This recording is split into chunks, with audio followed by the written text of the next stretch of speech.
If anyone has any questions for Jason before we kick off the next session on the kind of facts, then now is a good time to shout. Otherwise, we're going to head into politics, which is where it's going to get really messy. Because that's going really well at the moment. So, anyone? Okay, I think I'm going to go. So, there's only one question, so I'm going to go straight into the next session, and we'll pick it up afterwards. So, can I grab you two to the stage? And where's Jason done with the clicker?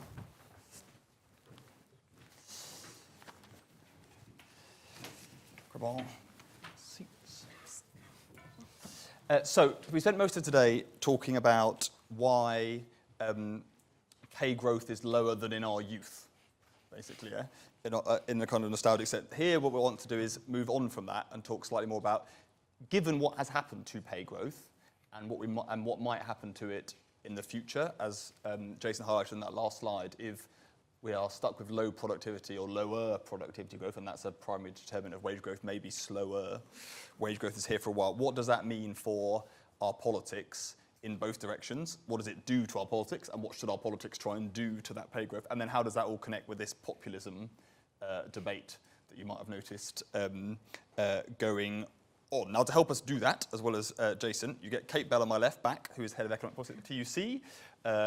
In some ways, the TUC kind of is a good example, which is it's a kind of an economic institution and a political institution in one. So hopefully she's got all the answers there. And then Martin Sandbu, who is a columnist at the Financial Times, writes a column I'm sure lots of you read called Free Lunch, which is neither free nor, if you were in the United States, we've discovered, turn up at lunchtime. But that's not his fault. It was a good idea at the time.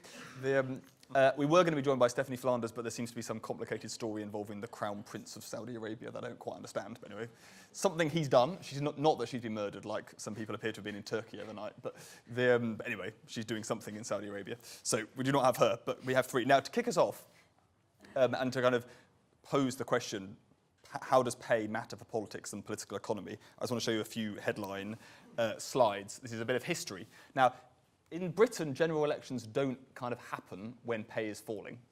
Yeah? Prime ministers are not idiots. They don't tend to call an election when pay is falling.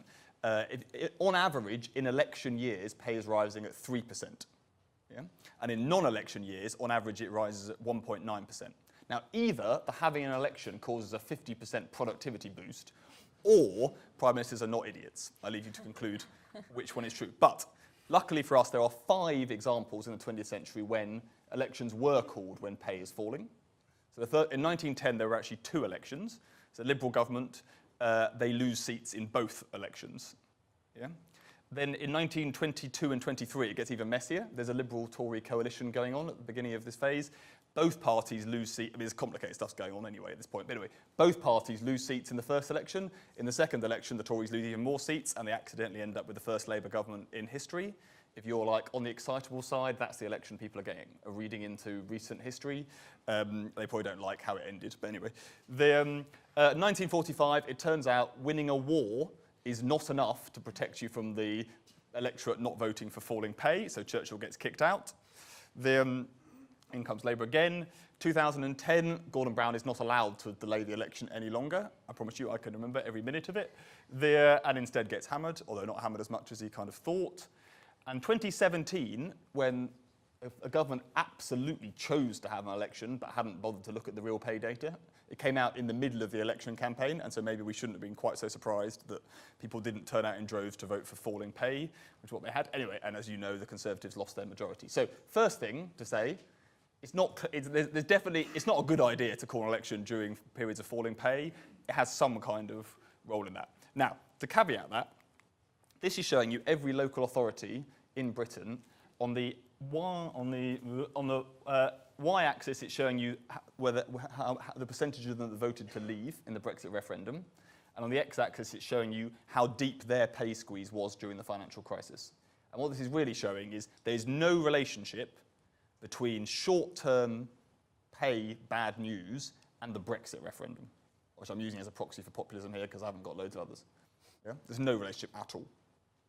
Right? So, yes, short-term politics, its effects, but it's not driving insofar as you see Brexit as a populist thing, it's not driving that. This, however, is showing you the levels of pay on the x-axis, and on the y-axis the same thing, percentage of chance voting to leave. And my point here is, clearly, poorer areas were much more likely to vote to leave. And if I put in longer term trends in pay growth, there is an effect, which is to say, insofar as populism is related to pay, it's related to not short-term shifts here and there, but big long-term trends, largely from the 1980s around deindustrialization, relative performance of areas, not the short-term moves which turn out not to be good for prime ministers. So that's just to set us up by way of pay matters, but it's not as complicated as, it's not as simple as we might like. That is what we're going to discuss. This is just to tell you that obviously economics is not everything, and that culture and other things come together to mean that other variables are more important than pay. This is showing you the same thing, but qualifications. Qualification levels, not because thick people vote for Brexit before someone says it, but because qualifications are a proxy for where you get economic and cultural drivers of populism coming together to explain how areas voted. So that's the kind of background. Now, the question for us, we're going to hear from each of the panelists in turn, then have a bit of a conversation, and then you can all give us the answers. But the questions we're really pondering are, how much does pay and living standards growth really matter for politics? Can policy do anything about it? And even if policy did do something about it, would it kind of make our politics less nasty than it has kind of wandered off into being in the recent past? That's our kind of question for this session. Anyway, Jason, why don't you kick us off? So in answer to those questions, I think at least for the United States, there's just relatively little we can change policy given our politics. There's relatively little a policy change will affect the economy given the laws of economics.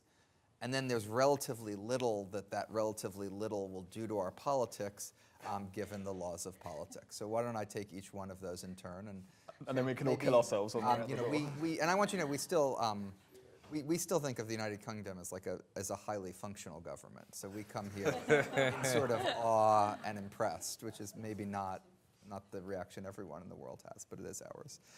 So on the first, it just, at least in the United States, was very hard to do anything. I mean, we spent 8 years proposing, a really brilliantly worked out business tax reform.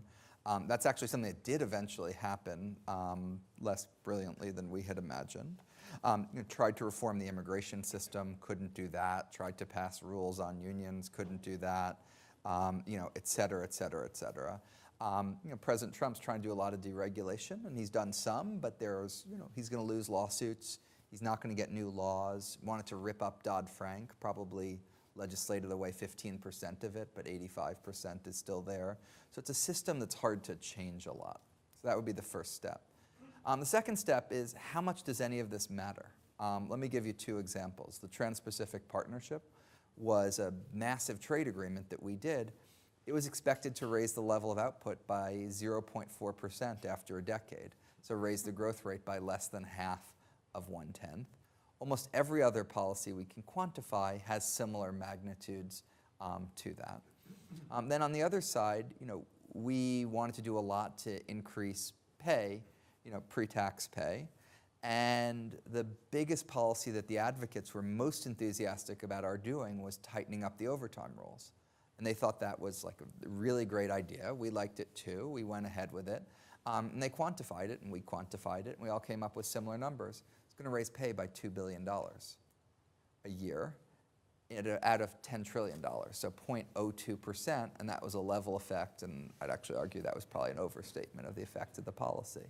So a lot of our policies just don't, you sort of do all of them. You get growth a half a point higher, distribution a bit better. After a decade, people are 5% richer than they would have been.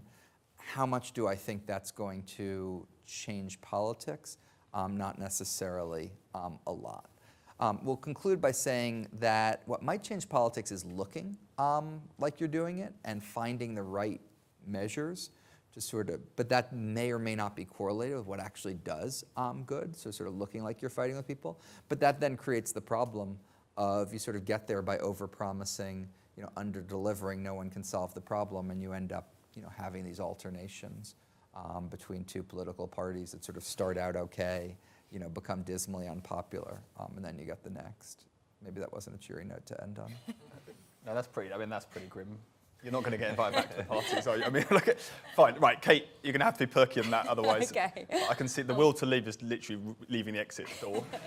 So if you could perk us all up a bit, that'd be good. Well, first I have to apologise for not being Stephanie Flanders, which is as much of a disappointment to me as it is to everybody else. But I guess the kind of slightly prissy and possibly naive response I had to the question of how much does pay matter kind of to our politics is, well, is that the right question? We know pay massively matters to people's living standards. We know it massively matters at the moment. We've got kind of, our long pay growth is being seen in all sorts of measures, and an explosion of household debt, possibly, most obviously.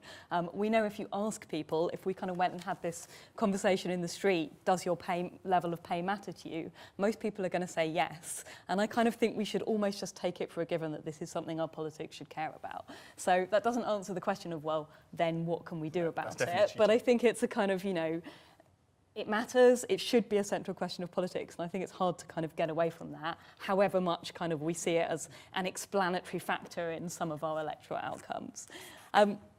You also, in the brief, asked us to have a think about, well, what does it mean if kind of low pay growth is the new reality? And in one way, it's be easy to give a really pat answer and say, well, politics is failing, but I think it's also worth thinking about, well, what else could politics be doing if we think that, as Jason says, we can't boost pay, policy levers are broken. And I suppose we should be thinking about the other determinants of living standards. Two really obvious things to point out in the UK context. The government's about to roll out a massive programme of in-work benefit cuts via universal credit. This doesn't seem a particularly good idea at a point where real incomes and real pay is stagnating. Secondly, we could be thinking about kind of broader determinants of living standards. Obviously, public services are meant to mean that your standard of living is less dependent on your level of pay. Again, apparently austerity is over. That will be nice. We'll wait to see that in the budget kind of next week. But again, if we are thinking, how can we boost people's living standards at a time when our policy levers appear to be less effective about boosting pay, clearly boosting public services, or kind of a strategy of decommodification, as they say it in the Nordic countries, might be worth looking at. But thirdly, I just thought it is worth thinking about, when we think about what policies we can use to boost pay, how do they address some of the concerns we're hearing about? So how do they address kind of some of the populist concerns? And if we do think that one of those concerns is about not being heard, how do the policy instruments that we put in place actually address that concern as well? Now, this is a very obvious bridge for me to talk about trade unions, which are obviously, an institution not just for raising pay, but also giving people a collective voice in how decisions are made about their workplace. But I think it is really, really interesting, and I was just talking to Martin about this very briefly, about how it's not just people who are paid to advocate for trade unions are now saying this, but a huge range of international institutions are talking now about how trade unions are a critical institution for dealing with some of the other things we really care about. Really important IMF paper looking at the relationship between trade unions and inequality. And if anyone has had the deep pleasure of reading the OECD's job strategy this year, it's kind of like an apologia for their earlier kind of proposals that said, trade unions and sectoral collective bargaining are a really bad idea, and has looked in quite a lot of depth about different types of bargaining institutions, and starts saying that more coordinated systems of bargaining, as we are now starting to talk about here, not only deliver lower inequality, but also more labour market inclusion, better at including marginalised groups in the labour market, which again, if we're thinking about some of the causes of this populism, might be something we want to address. So I think thinking about the institutional structures which can also help tackle our pay crisis, however slowly, but might also deliver some of those benefits, might be a way to cheer us up a bit. That's great. At least if we can deal with voice inequality, even if we can't deal with pay, that would be a good start. Martin, you're going to have to be perky because you're kind of a Scandi social democrat. Right. And the Scandi social democrats, apart from losing all the elections, are generally perky. I'll also try to kind of address your opening volley of questions in sort of a reverse order. Does economics matter for populism or sort of anti-system politics? So I've always thought yes and keep thinking yes, and at the same time try to check myself because I'm trained in economics. To me it all sort of lines up, the chronology is right. But I know there's a heated debate, especially in the US, but pretty much everywhere. How much is economics? How much is culture? Is it just that a large group of people don't like multicultural, postmodern liberal society, and economics is at most a small part of it?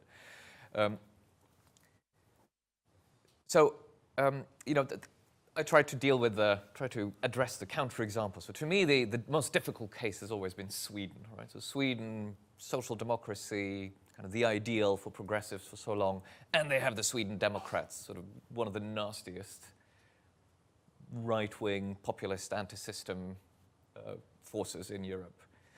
So how does that fit, right? And so I was very pleased. I saw just a couple of weeks ago, there was a paper that came out that showed that even the Sweden Democrats, they're overrepresented in precisely the same groups that have been hit by the both structural economic changes and policy changes that you've seen over the last couple of decades. So it's the usual suspects, right? It's lower education men, low-skilled men in the districts that are overrepresented among the Sweden Democrats. And Sweden, this is not well enough appreciated. They've actually had one of the more forceful swings away from classic social democracy towards liberalizing reform since the early 90s. Sweden and the UK are kind of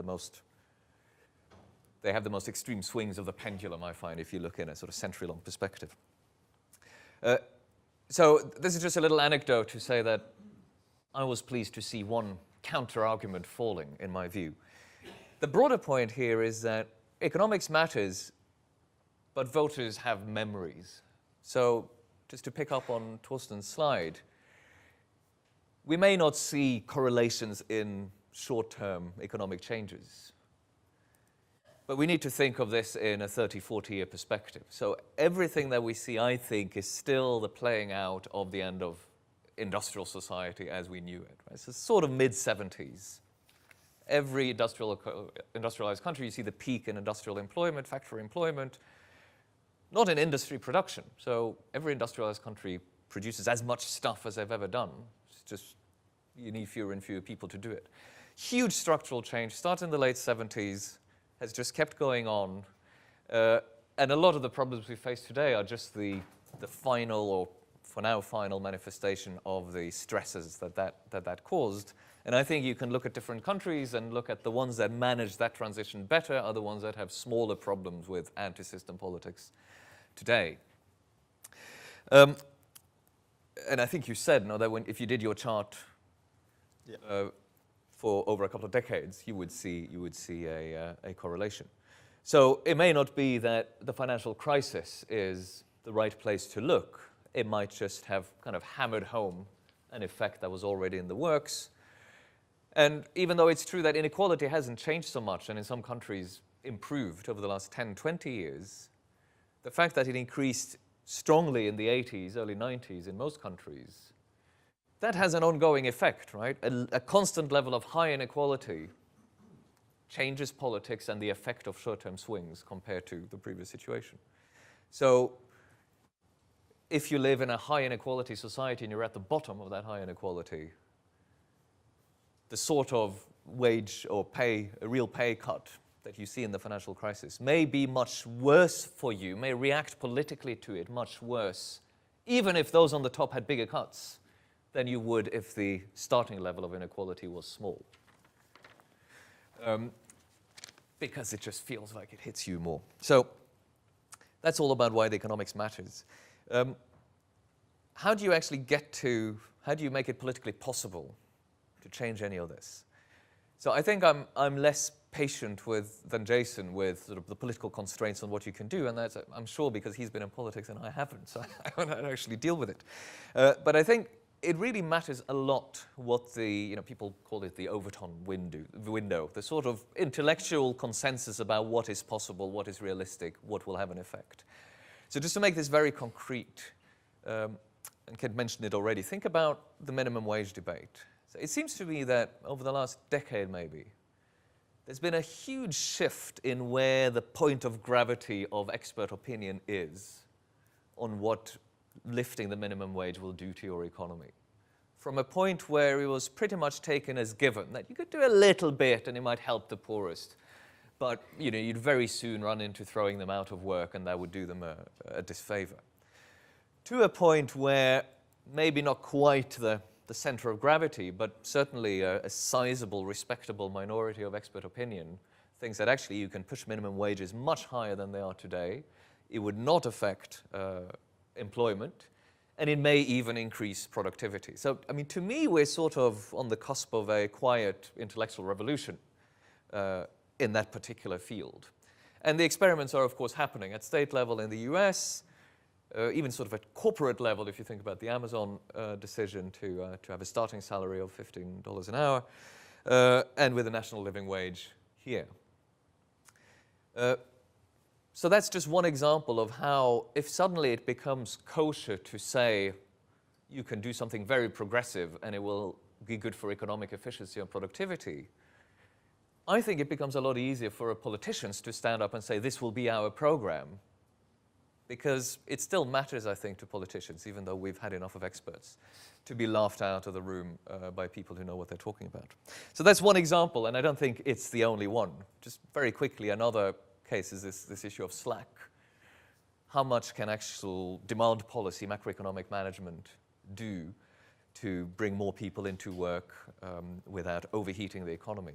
So I'm one of those people Jason is skeptical about. I think there is more slack than conventional thinking makes us think. In the US, maybe not so much anymore in the UK, but I note that the Bank of England work that was presented earlier, I wasn't here, but I saw the summary earlier on, pointed out that at least until very recently, there has actually been more slack than your standard unemployment measures would tell you. I think in the US, there's a very strong case for saying that there is more slack. Part of that is this particular US phenomenon of falling labor participation among prime working age people. It's true that among men, it's sort of a falling trend, but you know, that when you talk about the late 1990s and you say, well, was there really more slack than 15, 20 years earlier? Well, I don't know. What if that high-pressure economy had continued to run and you hadn't had the dot-com crash, and you hadn't had 9/11, and you hadn't had China entering the global trading system, all in the space of about 1 year? Well, you know, maybe you could have pushed it up. We don't know because it stopped. And there's sort of a bigger point here that to the extent policymakers believe that there's a limit and they're running up to it and therefore slam the brakes, you will actually never see whether it would work. And this is why the intellectual environment matters. You know, will policymakers allow themselves to try to sail close to the wind, if you like? So people like me argue that they really should, because I don't have to take the risk of what happens if it goes wrong. But I think that you can see what's happening at the moment as an experiment. And so far, it looks pretty good. You know, so far we have, you know, you've pushed the US economy closer to full potential than you ever thought possible, which means that the potential is probably higher than you thought. And you can say the same about a lot of other industrialized, rich economies. Very good. Just on, so the bit you didn't quite answer, so we got like total depression here. Yeah. We've got good, although not necessarily, we've got optimism that things can improve even if not pay in the short term. We can definitely have voice, have control, have lower inequality, hopefully. Good. And then you've got a good level of something, but on policy tweaks, so there's like run the economy hot. That's your like main prescription, and that would get us faster pay growth. Yes, I think so. I think the low pay growth is a result of slack. If we did that, but then to get to like the last bit of that, if we did that, is your view that politics would get less messy, or everyone would say thank you very much, but I still hate you all? It might take some time. I think it will get less messy in time. I don't know how much time we have before the barbarians take over. You've got till March on Brexit, and then you've got until 2020 on Trump. But yeah, I think so. I think, you know, remember that in the 1980s, you had a rise in the similar sort of forces everywhere, right? And then in the 90s, it sort of went away a bit. Look at, you know, European Parliament elections.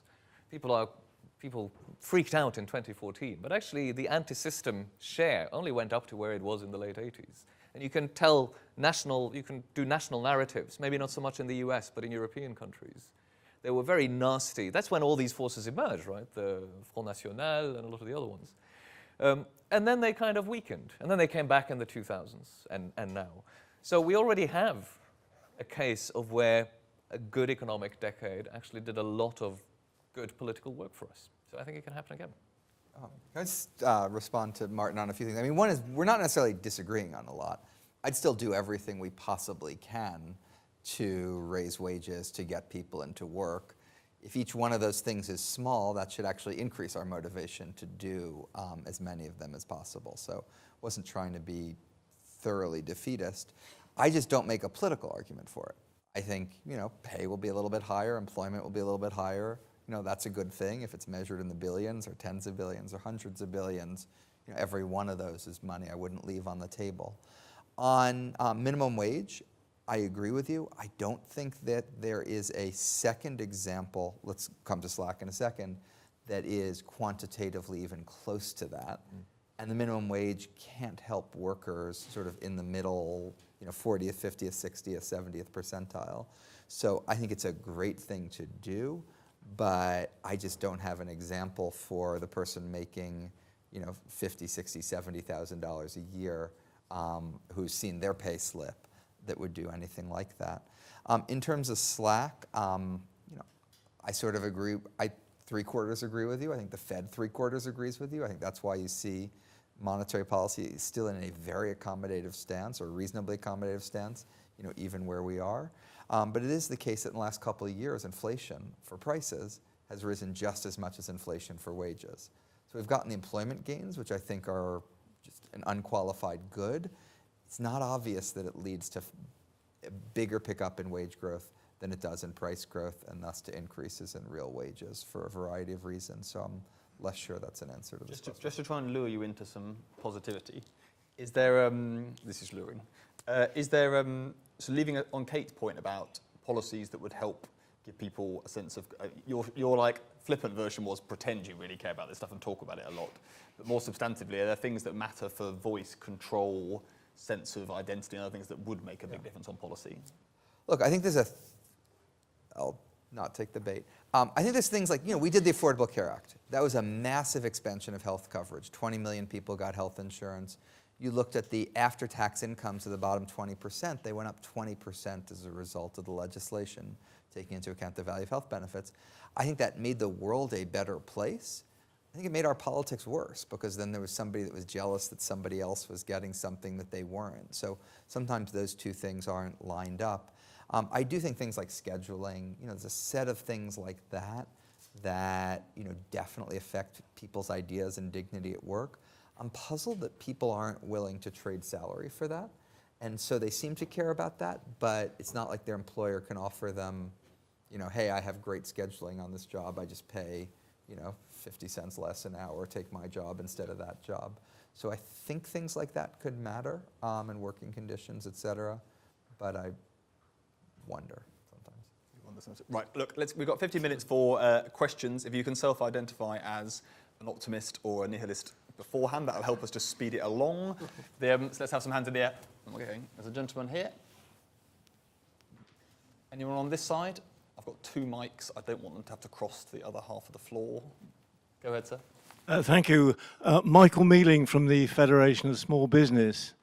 Going back to the discussion on the national living wage, would we not agree that the success of it is because it's been applied in a long-term fashion, that employers have had a time to adjust? They can see the direction of travel, and its disruptive effects would surely be greater if it were done just before or indeed just after an election. Okay, great question. Francis is going to join in here. Francis Coppola. Does this work? Yep, you're on. Cool, I'm on. I was just wondering if we were missing an international dimension here. Martin mentioned it in passing, but didn't dwell on it. And that is the fact that, we talk about the West, the lost decade of lost pay growth in the West, but we have kind of ignored the fact that going along with that has been a rather substantial decade of pay growth in the East. And part of the political problem we have now is what we might call a fair degree of anger and jealousy among those who perceive that they have lost out relative to those people in the East, not kind of noticing that people in the East were substantially poorer than they were. Nonetheless, the feeling that their pay hasn't increased, but those people over there, their pay has, can make people very angry. And it seems to me that quite a bit of what's been going on politically, and particularly since the financial crisis, when I think the kind of the loss of wage growth and particularly declining in living standards from inflation, I think, has become much more acute. kind of concentrates the mind a bit. But I wondered if you could comment on that, because it seems to me that this is sort of touching on the whole globalization thing and the effects of what has been a long time now of bearing down on trade barriers and movement of capital and such things. Okay, great, Francis. Very good question. And Bill, you're not allowed to talk about the Phillips curve, though. I'm joking. Let's have Bill's question. Libby, someone who's got a mic. There you go. Thank you. I'm on the optimistic side. Great. Because the labour share in the UK is amongst the highest in the world. Take-home pay is the highest in G7, and we've got lots of employment. The other optimistic policy I would do would be to cut taxes for low-paid people, particularly raise national insurance contributions. Just keep raising it and follow the success of raising the. So that's the optimism. I also think we should work with the fact that our Phillips curve doesn't work. Whereas, Bill. whereas in America it does work. Yeah. You know, I mean, cardboard driffle, America it works, and it seems to be working. Okay. And Scandinavia it works. Germany is a better example with collective bargaining. You get the hump. It works both ends. We don't do it, basically. Okay. The reason why I raise this is that it only works in one direction. The original OECD job study, productivity is determined by wages, not the other way round. Wages worked in America to take in a lot of labour supply. In Germany, things like mini jobs and all of that, reduce the cost of that. They take wage cuts during recession. They have lots of stuff like that. Never worked in the UK. We've always had a high wage problem.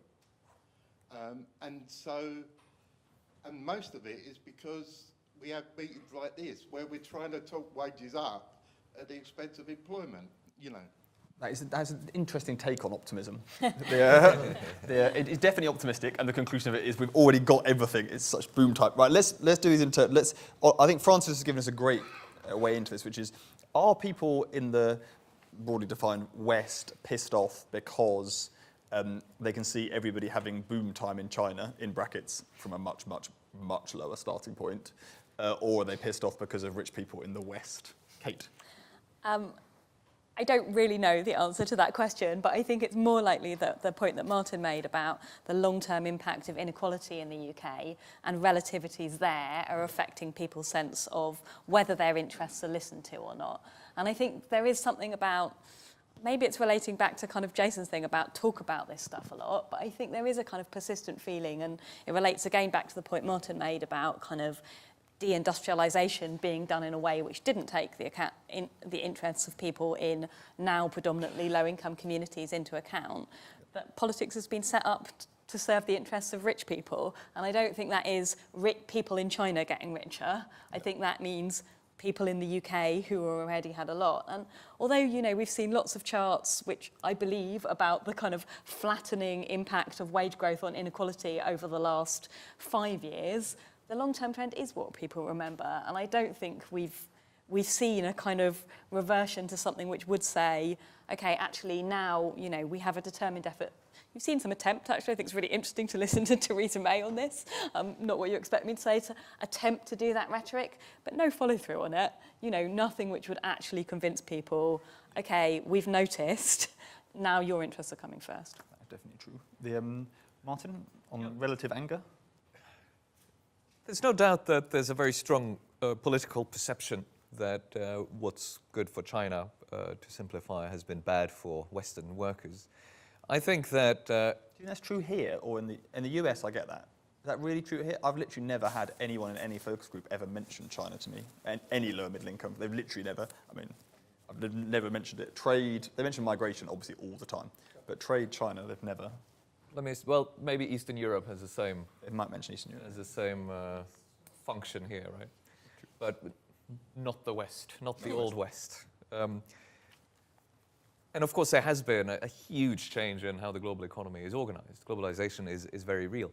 I think that the trauma of deindustrialization, of shifting from a society based on industry, manufacturing, to one based on high knowledge services as the main generator of wealth, would have been equally painful, even if there'd been no trade side to this at all.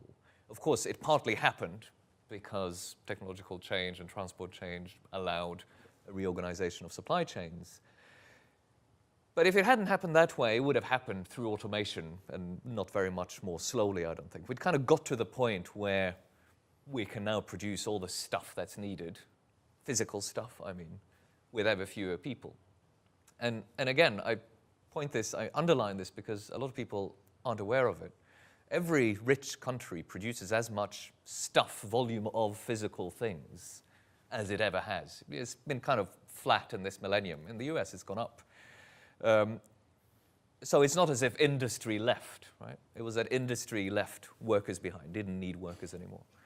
So that was always going to be painful. But of course, there's an easy story to tell, which is they benefited and our elites helped the others, the foreigners, the Chinese, the Eastern Europeans benefit at your expense. And the fact that that's probably not true in a sort of objective causal sense doesn't mean it's not politically potent. But the big challenge for centrist politicians then is to point out how we can do better by our left behind without giving up on globalization, which we shouldn't give up on globalization, because if it makes society as a whole richer, there's more to take from to help the adjustment. Okay. But the adjustment has to be done. Just to draw something out here, but Michael's question, which is basically, like so you said earlier, talking about it a lot might help a lot, and like sounding like you're going to make big immediate changes might help a bit. And Michael's making slightly the counter. That may work rhetorically, but the counter argument that policy change needs to happen slowly to avoid trauma. How do we navigate that? Yeah, I mean, certainly something like the minimum wage, better to phase in, better to index it rather than we sort of lurch around where we do it every 9 years or something. I think no reason you can't announce big things that phase in over time and show that something is happening. But that conflicts with trying to get improvements on the political time scale, Torsten, that you would want. But yeah, I don't know. But I think certainly for the minimum wage, I agree with you that phasing it in makes sense. How does the trade union movement wrestle with being adults that know that big change can be disruptive, can make, we've seen a lot, we're talking about investment capital shallowing recently. Big change, it's not, even if big change can lead in the long term to living standards improvements by making our economy more long-termist or others, it's perfectly possible that there is short-term damage for that. How would we wrestle with those trade-offs? Well, I think it's the obvious trade union principle that you do it in consultation with your workers. And I think there's really interesting evidence kind of across Europe of how workers are responding to automation, basically, and what their attitudes are towards it. And in the UK, they're pretty frightened, whether robots really are coming to take your job. People are definitely scared about that. If you look at some of the Scandinavian countries, automation is seen as an opportunity. It's seen as something that will improve the quality of work and improve wages. And I think that is down to social dialogue. You can see Germany is a great example. Basically, they set up a Future of Work Commission. They spent 2 years talking to trade unions, to business, to civil society groups about what are we going to do. I'm being a bit tougher on us, which is, so on that stuff, I think we're all going to agree. But let me give you an example. Overnight, introducing sectoral collective bargaining would have a very disruptive effect on Britain's business model. It may be, you can take different views about whether it's a good or a bad thing in the long term. But in the short term, it's hard to see it not being disruptive. How do we wrestle with that disruption when we've already got very low productivity, very low investment? Well, I think, as kind of Martin was saying, we've shown we can be a bit more, we can be a bit braver. The national living wage was a big disruptive intervention. It turned out to be fine, basically. And I think at the moment we've kind of, the sort of small c conservatism has normally said, we can't introduce this disruption because it might be bad for business. We've had much less of we can't introduce this disruption because it might be bad for workers. That's a good argument. Go on then, Martin. So, can I be sort of slightly Scandinavianly provocative here and say that disruption is kind of what we want, right? It's not the thing to avoid, it's the thing to pursue. The thing that Scandinavia does does right or has done right, and this is long-term perspective, so since the 30s, before the war this started, is two things. So one thing is an institutional framework that pursues wage compression, right? So higher wages at the bottom, lower wages at the top. And the second thing is a union movement that is willing to protect workers but not in their current jobs, right? So it's not that you protect the positions they're in or even the companies they're in, but the workers themselves. That has to come with a willingness to accept disruption, to accept flexibility in the sense that you need to, it must be possible and even advantageous to move people from less productive companies to more productive ones, less productive sectors to more productive ones, and so on. So, I'm being slightly provocative to follow up on the question about the national living wage. Of course, you don't want to change everything overnight. You want to find the right timeline for people to adapt. But you do want people to adapt. So part of the point here is to force, for lack of a better word, businesses to either up their game, either invest in capital, either find better management methods, or lose their workers to other companies or even other sectors that can do it better. So what the Scandinavian experience shows is that wage compression can be good for productivity in the sense that if unproductive, low-skilled workers are relatively expensive, you want to try to avoid using them in your business model. And if, correspondingly, high-skilled, high-productive workers are relatively cheap, you definitely want to get a lot of machines that they are good at using, at running and so on. The big question is how do you, over time, manage the process of people moving from one type of activity to another? And that requires both maturity on behalf of the union movement, but also from the government. But none of this changes at a business cycle frequency, right? These are long processes that take time. The good news is we've got both. A mature union movement and a mature government, so that's sorted basically. Now, we're running out of time, so why don't you all just give us your final thoughts, but also give us, like, in big picture terms, is the priority today to, we know where Martin's coming out on this, to go ahead, disrupt everything and hope we can get productivity growth and therefore pay growth back, or to adjust our politics and our political economy to an era of slower pay growth, slower productivity growth, and therefore more zero-sum trade-offs and other things, and trying to do that in a less divisive way. Kate. I'm going to pick option one, surprisingly. Yeah. But I do think, and not necessarily, we should be trying to raise living standards through pay, and we should be trying to raise living standards through other means as well. Okay. That isn't a trade-off. I think that's kind of a false opposition. Very sensible cop-out. But obviously, it's not a cop-out. I think it's a false opposition. Okay.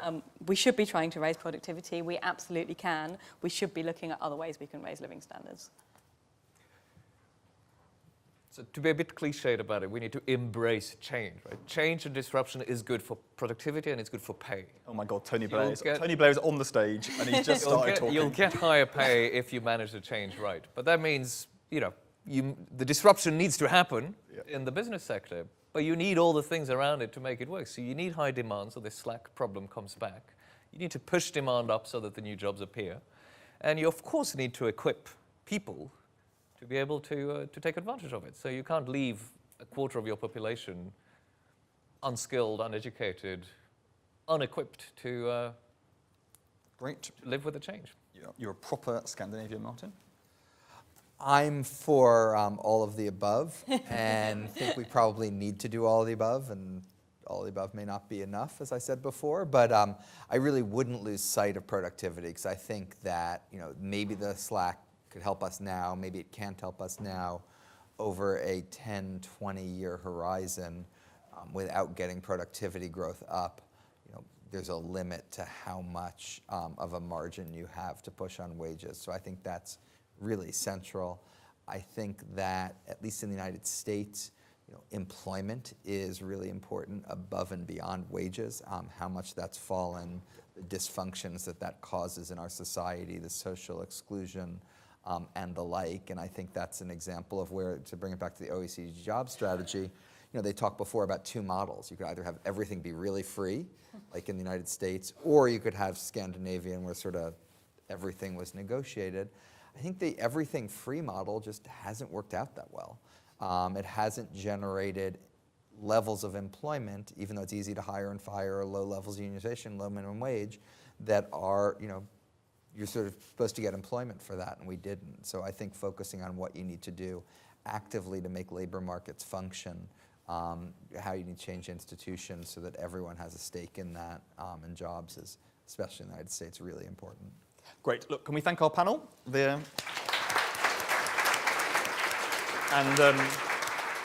Thank you all for coming, because at least one of the big lessons of the last decade along the long list is that talking about pay is a good idea. Then reflecting back on the 2000s, the pay slowdown in Britain starts around 2003, and we noticed around 2009. So my optimist case to finish is that maybe Alan, as he said earlier, Alan Manning said there's a pay earthquake going to happen. So maybe if we just keep looking, we won't miss it. We can talk about it a lot, be really perky, everyone will be great, and we can all just go home and have a nice time. So, hopefully that's going to happen tomorrow. See you then.